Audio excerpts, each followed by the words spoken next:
Unchurned is presented by UpdateAI. Software is a demo until a customer uses it. Yeah, my two favorite phrases now are why is that? And tell me more. Yep. And I don't know if the 26-year-old me has that same conversation. Hey, everybody, and welcome to this episode of Unchurned. I'm your host, Josh Schachter. I'm going solo today. Christy and John couldn't join us, and we have a very special episode to present to everybody.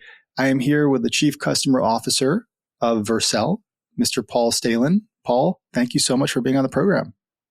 Yeah, well, thank you for having me, Josh. I'm pleased to be here. So in the industry that you're in, your brand, Vercel, is very well known. It may be, not a household name to every SaaS operator out there. Tell us a little bit about what you guys do.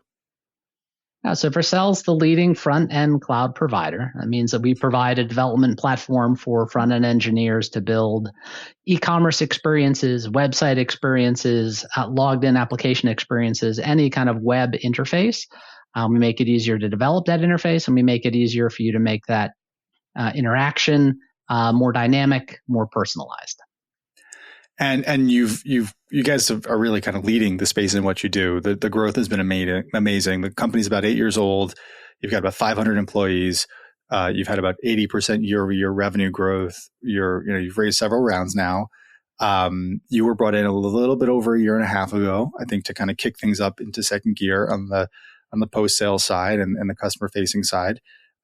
So let's actually start there. You have a rich experience, a rich history at the leadership level with several Silicon Valley companies. You started in product and grew your way into more of the chief customer officer role.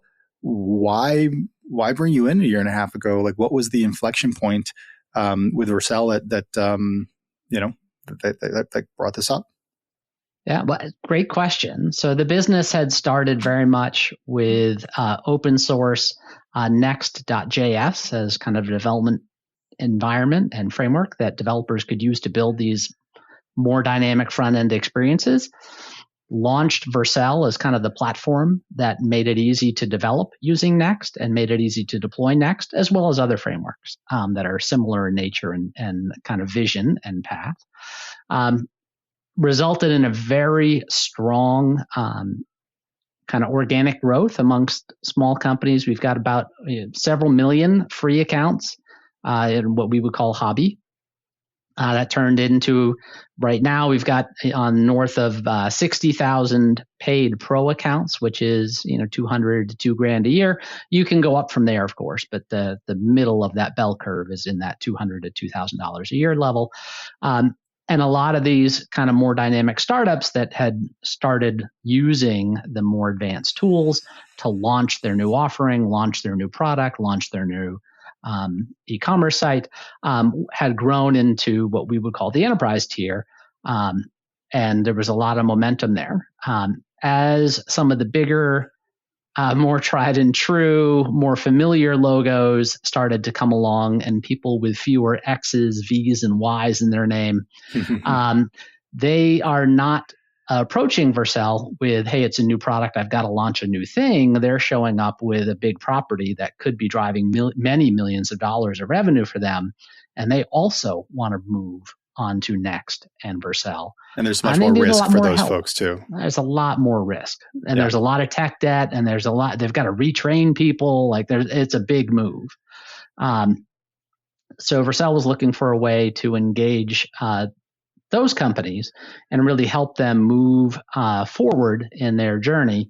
And I was brought in to help design kind of that path. My previous two CCO roles have been in more established spaces where, I've built up some expertise around how you take a big established company with a big established solution and migrate it to a new SaaS and more modern infrastructure, and trying to bring that skill set here to Vercel to help those, again, logos that you've heard of that are hanging in your closet, probably are in your fridge, might be parked in your driveway, those types of companies. Yeah, you might be reading on their front page of their newspaper, all those sorts of things.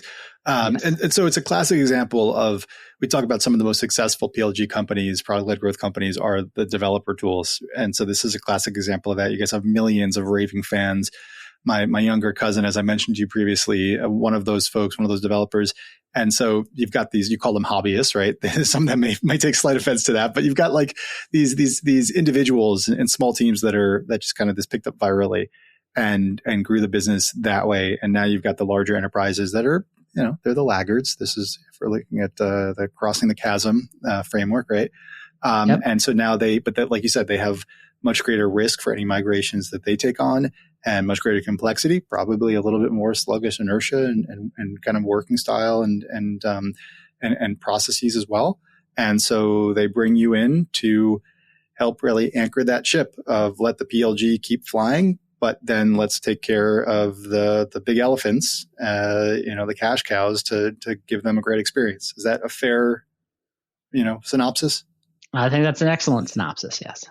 So how do you structure your side of the organization? What does your side of the organization look like first? And then, let's talk about how you structure across those different segments. Yeah. So in general, and both at Vercel and at prior places, having kind of a CSM organization that by and large is the captain of the relationship once the original contract is signed, leaven that with kind of the account and project management skills, leaven it with a technical success manager role. At Vercel, we call them TCs, so tech consultants. And they really are kind of providing that architectural advice, forward-looking. How do you make this migration succeed? It's light touch, but over the duration of the entire relationship. And fundamentally, they're designed to help keep the customers out of the ditch, keep them on the paved road and the good path forward. Also, you have to have customer support. So things do occasionally go wrong in software, unfortunately, and you do need a support organization that can rally and respond and help people get out of the ditch once they find themselves there. So the support organization is a big part of Customers for Life, which is what I call my broader org.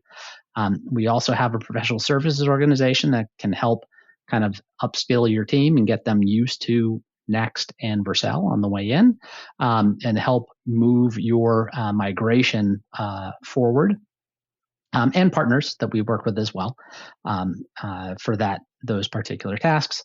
We're spinning up right now an academy, so this is the kind of the last piece to put on the chessboard for us, and that would be mostly recorded and self-paced learning, but really trying to make it easier for folks to learn how to be functional in Next and in leveraging the Vercel platform, but ultimately actually quite good at it, if not expert.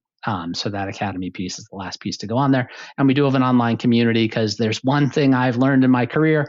As much as my customers like talking to me, and I like to think they like talking to me, they love talking to other customers, and creating that online community where they can exchange ideas, stories, ask questions, say what happened in their experience. That online community is a big part of feeling more comfortable that you're doing the right thing as you progress forward. Is that also a little bit the nature of the space that you're working in, the developer-oriented type of environment, that they're used to those Reddit forums and the those very technical chat room type of things? It plays a big part in Twitter. X, the Everything app. Yes, there's quite a bit of looking for validation from others. Yeah, that makes sense. And so you have about 85 folks, I believe, under your purview in your role. Yes. So you have these different vectors of the work that you guys do. Right now, as we're in the heat of the thick of Q4 and everybody's thinking about, Q1 and budgeting and whatnot, what are the biggest priorities for you, maybe related to some opportunities or some challenges? The two big things, and these challenges never go away. It's just every year the bar gets raised a little higher in terms of helping drive the overall effectiveness of the motion. Are we doing a good job? The best measure that I've ever seen or found is net dollar retention. Because if you're doing a good job by your customers, they're generally going to renew and they're generally going to adopt and buy more. So that making sure that we are providing the most effective journey possible. Some of the things we're doing today, we're going to cut out at some point in the future, or we're going to do differently. or we're going to do it a different cadence, or we're going to find a way to kind of fine tune those best practices, but always trying to drive that effectiveness up so we get stickier, more successful outcomes. And then ultimately, you can never hire the same number of heads as your revenue grows. So trying to get a little more efficient and a little more of the benefits of scale as well. So Okay. the efficiency and effectiveness are top of many meeting agendas right now as we start to look for the next year. Yeah. So keep growing the NDR and keep driving efficiency with the team. Hey everybody, it's Josh. I'm taking a quick break from the podcast to tell you a bit about UpdateAI. I started UpdateAI to solve two major challenges for CS teams. The first is that we save CSMs 4 to 5 hours per week with our productivity through AI. Secondly, we give leaders a window into all the conversations across each account and the entire portfolio. So we help knowledge transfer, we help increase the coverage model of your CS teams, and we help you detect emerging patterns in what your customers are telling your CSMs across all the risks, product feedback, advocacy moments, and expansion opportunities. So come check us out at www.updateai. It's completely free to sign up and trial. Yeah. So keep growing the NDR and keep driving efficiency with the team. Can we tap into either of those? Like what specifically are in the conversations here of tactics and strategies to help drive both of those? Yeah, so in terms of the support side, we've had a huge success this year in terms of both efficiency and effectiveness in leveraging AI to help kind of obviate questions before they became cases and had to go to an engineer. Again, I think as we have an academy in place, we'll have fewer just basic enablement questions, but we actually had quite a number of basic enablement questions come into support. And those can be answered right away without waiting for someone to get back to you. In a case, you can actually get the answer right away, and it can be excellent. So that's been a pretty good investment there.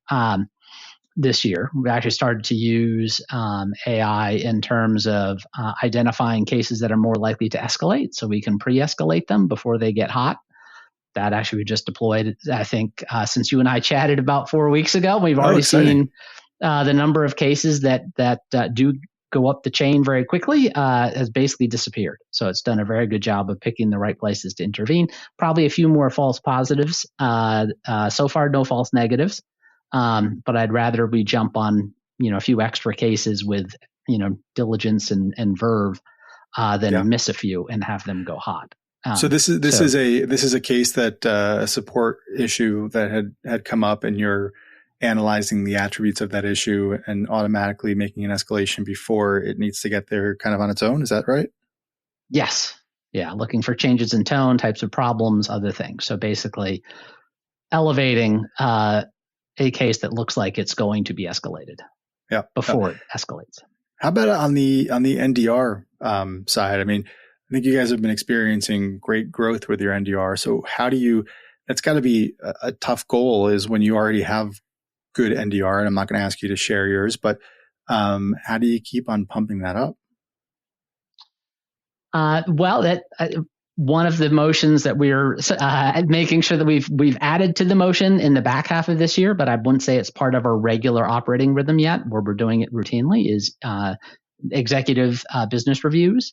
Mm-hmm. I'm a big believer in the EBR rather than a QBR. QBR is you show up. QBR is you show up and your champion beats you for the case that was open 3 days too long, or the feature request that they asked for that product management has never prioritized. EBR, you're talking with the executive buyer about why they invested and what goals they're trying to accomplish. And in general, instead of being beaten by the champion, you and the champion present together about how well everything is going. And it's a much more fun moment where you're kind of celebrating the successes together, talking about the work that needs to happen, but really doing it within the lens of why this customer is paying you at all, and what it is you need to do, and much less about the time you called them back 10 minutes late. How often are you doing the EBRs? Are those annual reviews? With most accounts, you can get them annually, but with the biggest accounts, every 6 to 8 months is about as much as I've seen most organizations absorb well in prior roles. But again, this is a motion we're really starting now. So I'm very excited to have the first ones under our belt, and very much look forward to this becoming part of our just operating rhythm. Yeah, and so it sounds like that will pay more dividends, and maybe already doing so. That's great. So when you think about, I mean, you mentioned the AI triaging and the interception of support. Are there any other ways that you guys yourselves are using artificial intelligence? I mean, I know in your product, but then also just continuing to think about the workflows around your organization. Yeah, so AI is a very interesting space for us because we provide a great interactive experience that makes it very easy to build, a streaming experience for your end users. We have a huge number of AI customers who use our AI SDK to build their AI solutions.